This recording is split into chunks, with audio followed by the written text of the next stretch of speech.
Thank you very much, Mr. Speaker. It is now 10:41, and I want to congratulate the Honourable Attorney General, the other members who spoke on this side in this motion before the House at this time.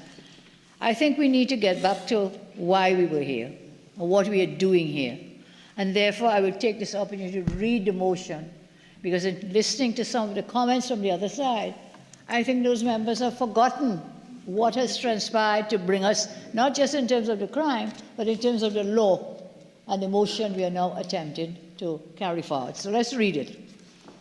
Whereas it is enacted by Section 8(1) of the Constitution of the Republic of Trinidad and Tobago, the President may from time to time make a proclamation declaring that a state of public emergency exists. Mr. Speaker, we may well understand, in this case, President, on the advice of the Cabinet. The motion continues. And whereas the President has by proclamation made on the 2nd day of March 2026, declared that a state of public emergency exists in the Republic of Trinidad and Tobago with effect from the 3rd March 2026. We want to pay, please, Mr. Speaker, attention to these dates. Further, the motion recites, and whereas it is enacted by Section 9(2) of the Constitution that a proclamation made by the President for the purposes of and in accordance with Section 8 shall, unless previously revoked, remain in force for 15 days. And whereas it is enacted by Section 10(1) of the Constitution that before its expiration, the proclamation may be extended from time to time by a resolution supported by a simple majority vote of the House of Representatives. So, however, no extension exceeds 3 months, and the extension does not in the aggregate exceed 6 months. Motion continues to recite. And whereas on the 13th day of March 2026, the proclamation was extended by resolution of the House of Representatives for a further period of 3 months. Further, whereas it is necessary and expedient that the proclamation made by the President on the 2nd day of March 2026, declaring that the state of emergency exists in the Republic of TNT, with effect from 3rd March 2026, should be extended for a further period not exceeding 3 months.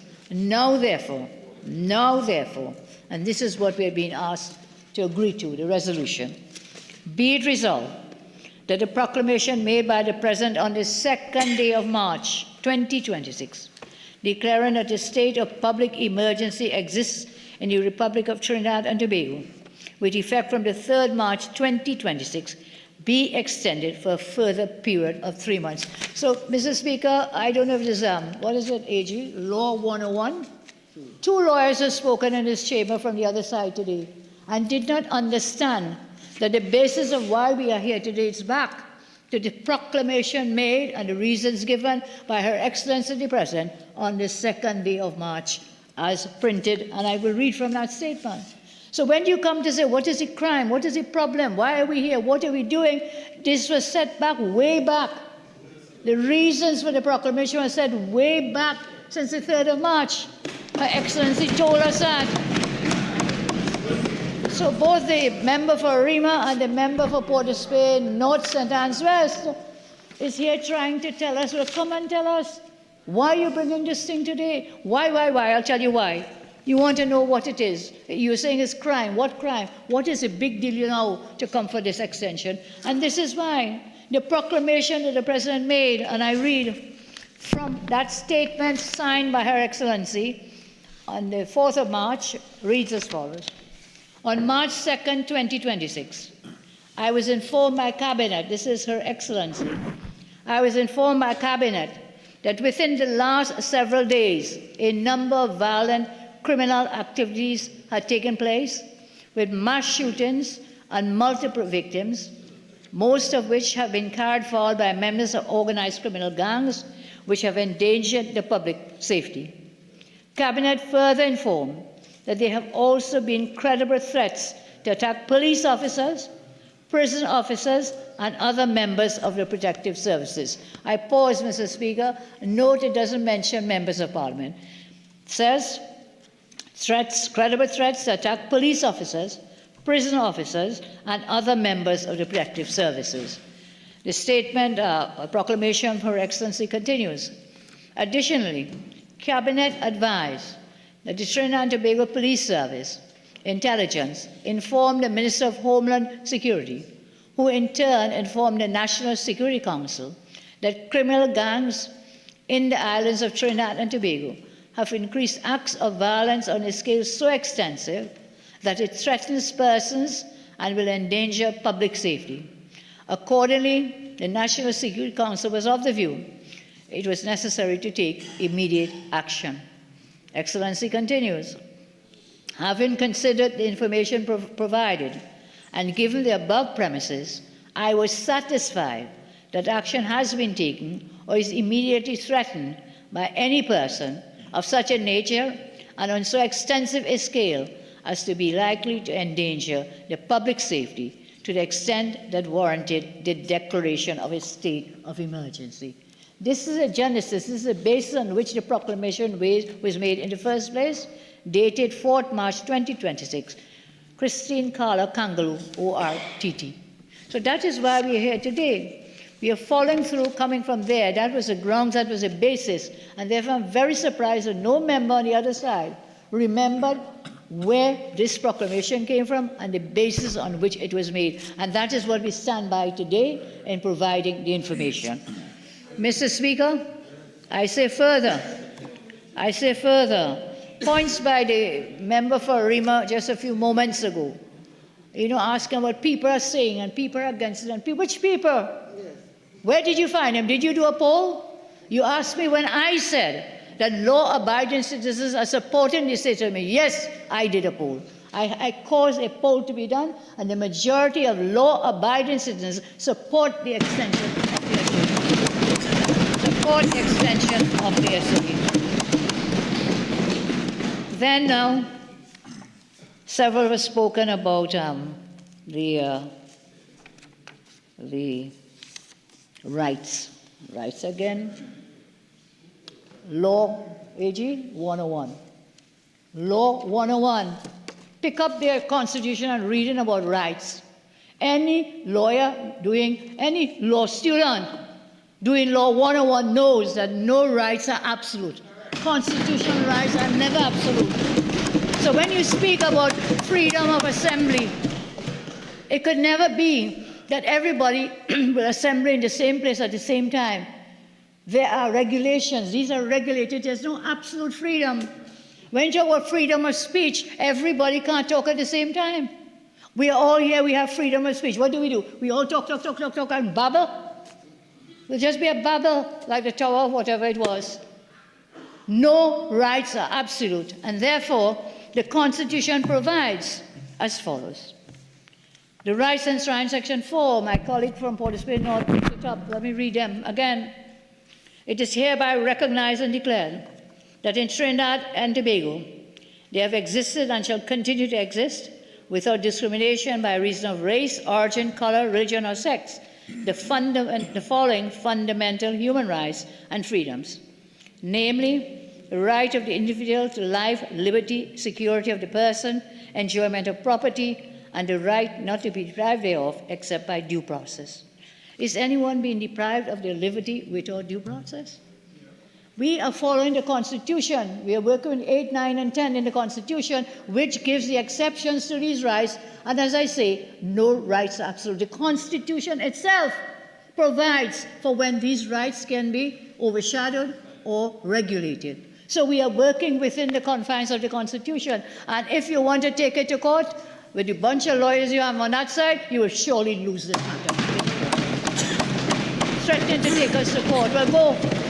And again, that is another freedom that you have. You have the right to go to the courts for redress for any rights that have been breached. So you have the opportunity. You will have that chance. We have not taken away that right. Also, the right to equality before the law. Several things mentioned. I wouldn't go through all the rights enshrined here in Section 4, but it does speak to dealing with the right to join a political party. Is anybody depriving anybody of that right under SOE? The right, of course, freedom of movement. Is anybody stopping you? I come from Philippines, so is anybody stopping me or anybody else on the road from that freedom of movement?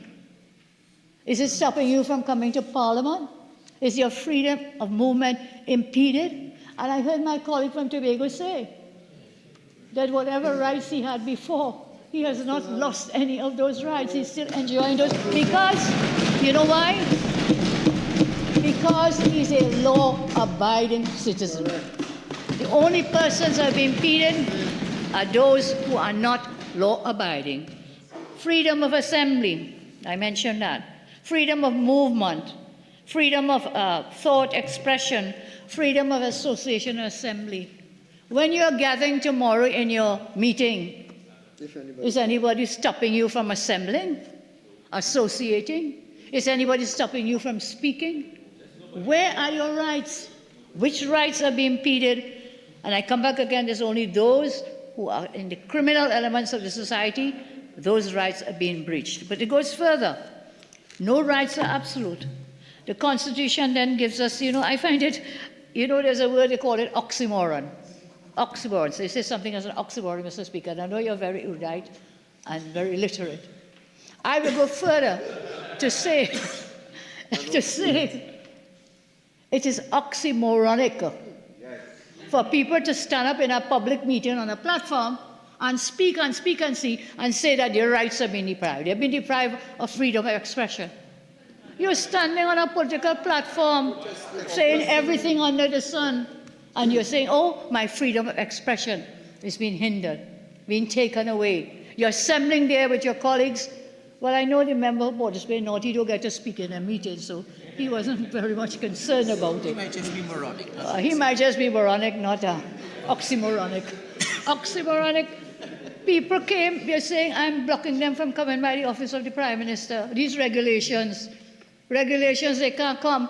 Yesterday, 13 of them stand up outside the office of the Prime Minister, assembling together, and oxymoronic again, saying we're stopping them from coming there. It is something is just not right. So these rights and freedoms that you're saying the SOE is taking away your rights and taking away your freedoms, the Constitution allows that to happen. Make it very clear. We are operating within the law. And that is why when we go to sections 8, 9, and 10, let me remember my Law 101, remember, I think it's sections 8, 9, and 10. So here we have exceptions. Subject to this section 8, for the purposes of this chapter, the President may from time to time make a proclamation declaring that a state of public emergency exists. 2, this is 8.2. A proclamation made by the President on the subsection 1 shall be effective unless it contains, shall not be effective unless it contains the proclamation from the President. I have read that proclamation for you. Then 9 says, within 3 days of making that proclamation, it must be delivered to the Speaker, and thereafter that shall last for 15 days, no more than 15 days, unless extended. We did all of that. We extended that after we came within the 15 days, we extended it. I explained that a little earlier.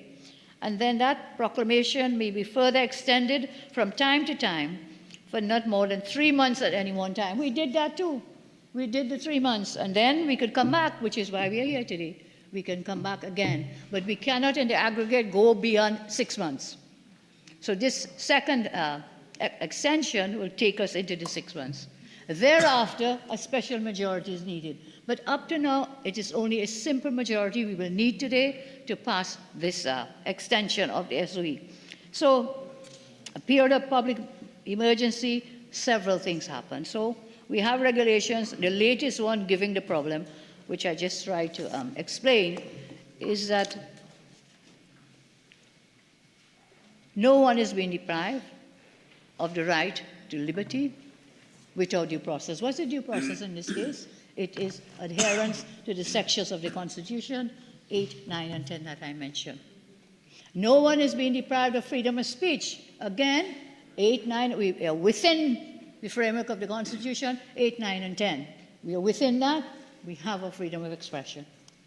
We go ahead, freedom of assembly, freedom of association, and all those other rights that those on the other sides keep complaining about they've lost. I haven't seen one of them lose their right to speak. Has someone stopped you from speaking? If you get a PDO, only then may you be unable to, well, you could still speak, but you may be in Tetron with the PDOs that the Minister of Homeland Security spoke about. Right. Let's come back to this point now. These people delivered a letter to my office yesterday, and a response will be forthcoming, I think 13 of them. And I said it is oxymoronic. You're outside the office of the Prime Minister, and you're saying you cannot protest, but you're out there, 13 people gathered in an assembly. You deliver this letter. Let's listen to this now. You're complaining about these regulations, called the prohibition regulations. Several of you spoke about it on the other side. And you're saying, all right, look, you're depriving us of our rights, and why we have only 500 meters that we can come, and we cannot come less than that outside the Parliament, outside other places. Mr. Speaker, I took the time to do a little measuring, not with a measuring tape, but I did this. Trinidad and Tobago has a land area of 5,131 square kilometers. Trinidad and Tobago, I repeat, has a land area of 5,131 square kilometers.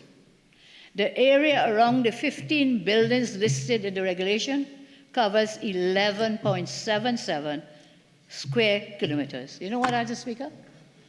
0.23% of our total land area in Trinidad and Tobago. 0.23% of total land area in Trinidad and Tobago. Therefore, all citizens have 5,119.23 square kilometers of land where they can protest. And what that works out to is 99.77% of our country, they can use it for their protests and their assemblies and so on. So that 500-meter zone around these buildings, there's a good reason why that, I suspect, was chosen. Oh, well, I understand why, to say a 500-meter zone, because at that distance, I am told, the effects of small arms and rifle gunfire are negated. With that 500 meters distance, small arms and rifle gunfire are negated. So the action was taken following repeated attempts to provoke the TTPS and the mobbing of the office of the DPP. Remember that? The mobbing of the office of the DPP. Yes, mobbing, the crowd that was gathered outside the office of the DPP. What was that to do? Intimidate him? Harass him? He cannot do that. He cannot withdraw any charges. The DPP has no such constitutional power at this time to withdraw. So whatever you went out there to do, the matter is sub judice. It is in the hands of the court. It's now for the court to make a determination, not for people to stand around and scream and say, no, no, no, no, no. Then you're outside of the rule of law. You're outside of justice. You're out of the whole system. It has to take its course in the courts of law. So no amount of screaming outside the DPP's office is going to change. Mr. Speaker, the state has a duty to protect legitimate protesters. I acknowledge that. To protect public servants, to protect citizens working in and visiting critical, high-risk, high-security buildings, because gatherings were being infiltrated by gang members. Gatherings were being infiltrated by gang members. That's what the intelligence shows us. Persons with criminal records and just some moronic people were out in these gatherings. Law-abiding citizens are amazed at the absurdity and hilarity, as I said before, where there are people protesting to say they cannot protest. So they're protesting to say they cannot protest. They're having public meetings to say they can't have public meetings. And persons are freely voicing their opinions, freedom of expression, where else? On every mainstream and every social media platform. And on those things, they're claiming their voices are being muzzled. You know, if it were not so serious, it would be hilarious. It is absurd. You're doing the very things that you're protesting you can't do, and yet you're protesting. So I encourage all those out there, that the reports reveal that all 3 SOEs were associated with meaningful disruptions in all categories of data sets reviewed and analyzed. The Honorable Attorney General, the member for Urupuch, Minister Munilal raised some of the data in that matter. But let us not forget, Mr. Speaker, this issue about they're saying it's temporary, and the state of emergency should be something temporary. But I don't know, you said how many days out of how many days? 9 out of 14 months for an SOE, I think one member said, member for Port of Spain North. 9 of 14 months for an SOE. Mr. Speaker, in the scheme of things, for about 25 years, our country has been tormented by violence. Over 10,000 murders have happened. Over 20,000 reported rapes and sexual assaults. Tens of thousands of robberies, beatings, and other violent acts. Little children, women beaten, raped, and brutally murdered. Men gunned down for not joining a gang or because they resisted extortion. And so, in the scheme of things, the 6 months that we're going for this extension, for this SOE, the scheme of things is temporary. It is temporary. And you are now trying to tell people, what was the word the member for Ruka Lopino used? Was it rolling over, and telling me we will have this SOE for 5 years? Well, you're wrong. Nothing is further from the truth. And you're saying that for a reason. Again, you say we want to instill fear in people. We don't get people scared and afraid and so on. But you are the ones who are fear-mongering. Yes. You on the other side are the ones who are fear-mongering in your rhetoric, reckless rhetoric to the population of Trinidad and Tobago. So I said the protection of law-abiding, God-fearing citizens of our country from violent threats supersedes every single thing else. And I say again, despite your trying to tell people I'll be doing this for 5 years, and thank God, you know why? We are happy you're acknowledging the fact that we will be here for 5 years. We thank you for that. At least for 5 years, we thank you. And Madam, you know, leader of the opposition and I were in law school together and we were smiling across the corridor. But when we say that, we are happy that you will remain. You say you're staying right there. We are very happy for you to stay right there on that side, Member Farima. So I say the protection of law-abiding, good-fearing citizens of our country from violent threats supersedes everything. The measures are temporary, I say, because we cannot have another violent 25 years as we did before. We have to do something. Everyone wants improvement, you know, but change, everyone wants improvement and change, but most people are not willing. Many people, I should say most, many people are not willing to make that small adjustments to get the improvements in the country. Some business leaders, their groups, some business leaders are making comments. I don't know if they did a poll of their membership and their groups to find out if they're in agreement. As I said, we did our poll, and the polling shows us that there is full support by the majority of the people of our country. Now, I don't know if the owners of the PNM have instructed their leaders not to support the SOE. I don't know. I will let the Honourable Attorney General deal with some of the other comments made by the member for Arima. I would have thought that sensible behaviour would be to wait to hear the government's points and evidence, because this decision not to support was not taken today. This decision from that side they've been repeating that almost every single day. So to come here today, I think it is hypocritical. If hypocrisy had a face and a name, it would be the PNM, those on the other side. Because before we came today to hear what went by where, a decision, Mr. Speaker, was already taken. We're not supporting. We're not supporting. So to come here today to tell us, oh, give us the data and give us this and give us that, all that is grand charge. All that is hypocrisy, because you had already made a decision before the debate transpired today. So I think sometimes the others on that side don't care that the majority of murder victims from their strongholds and from other areas. The member was right in one thing, which is that crime affects us regardless of race, religion, regardless of to whom we pray or don't pray, regardless of which part of the country we come. Crime affects every one of us in this. We are all in that area together. And so I think sometimes all they care about is the safety and prosperity of their owners.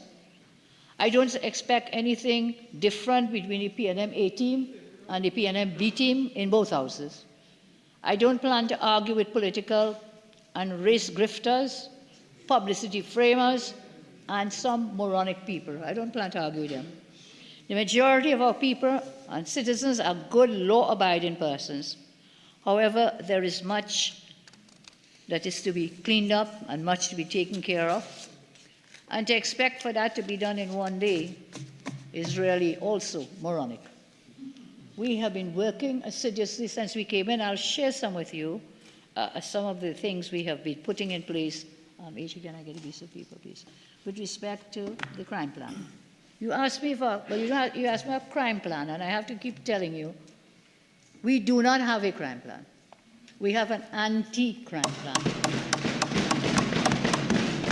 And so we have been working from very early o'clock when we got here on the legislative front with respect to parliamentary agenda, legislation, some of which includes the Home Invasion Act, the Criminal Justice System parole, expungement of civil records, recidivism, this is where people commit crimes, they go in, they come back out.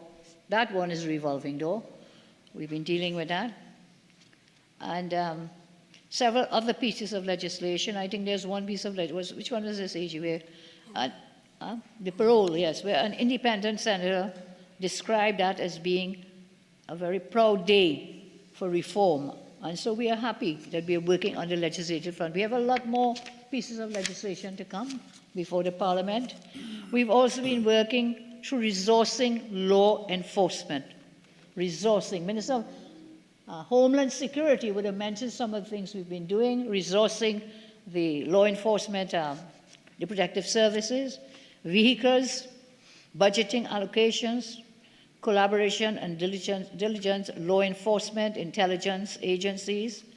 We've also been collaborating with foreign allies. I know they don't like that because members on that side say what Trump could do them. Well, what Trump could do us is that they are allies and we are working them in the fight against crime.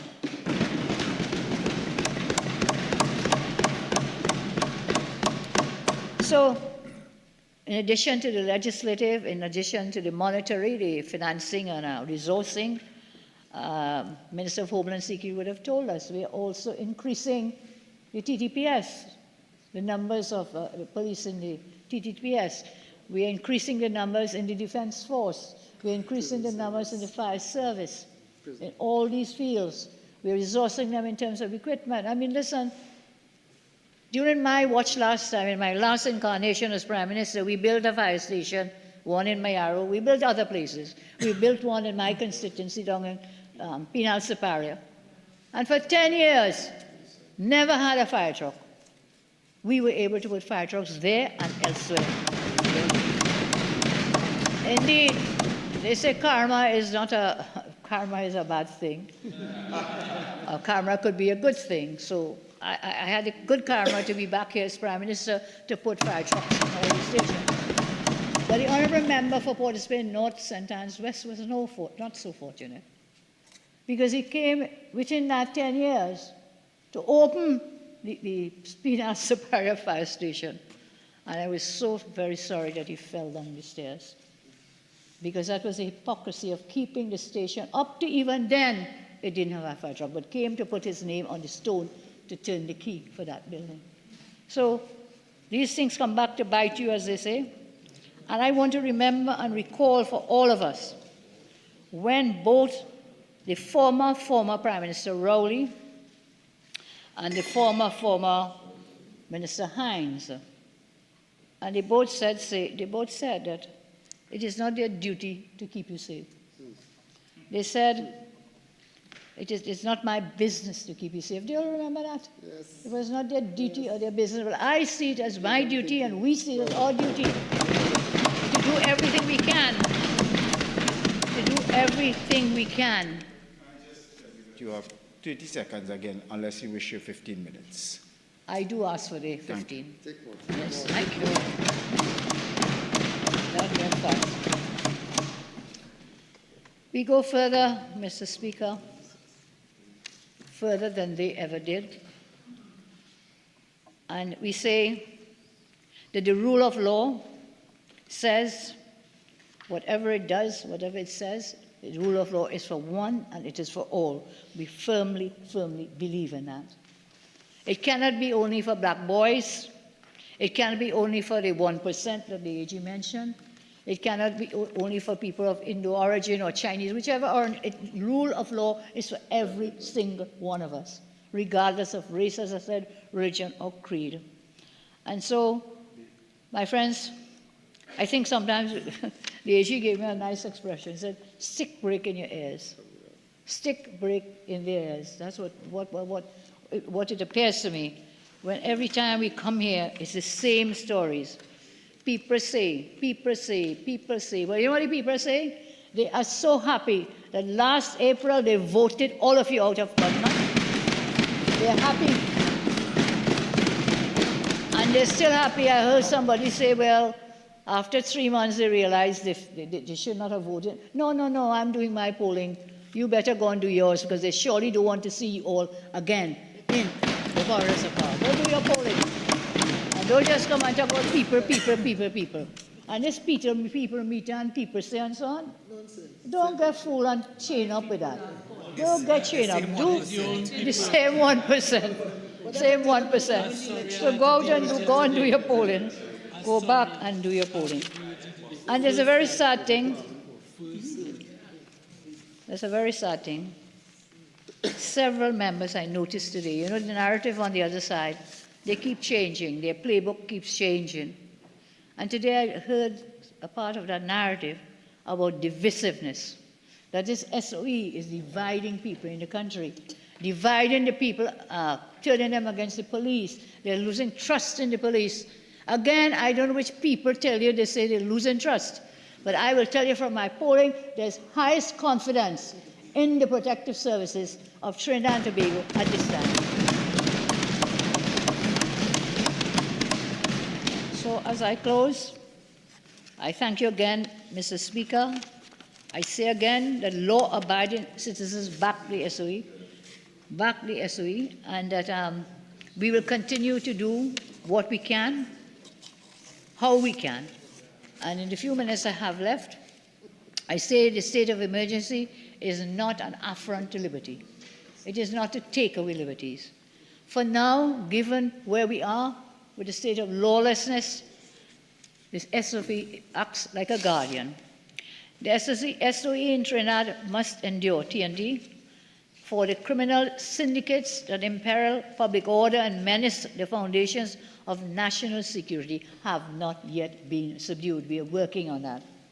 They remain emboldened, they remain organized, and they remain patient.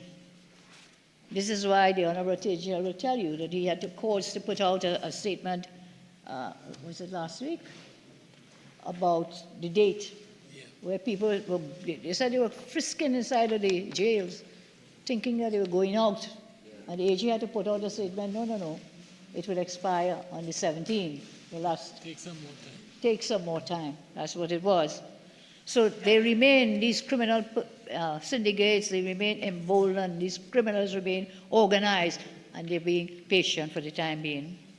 Intelligence-led operations currently underway demand the full latitude of time to unmask, apprehend, and bring before justice the architects of violence who have long operated in the shadows. To withdraw the measures now, prematurely, would be for us to surrender hard-won ground and imperil investigations of singular national importance. Mr. Speaker, the empirical record speaks with unmistakable clarity. Violent crime and gang-related activity have measurably receded in the wake of the emergency provisions.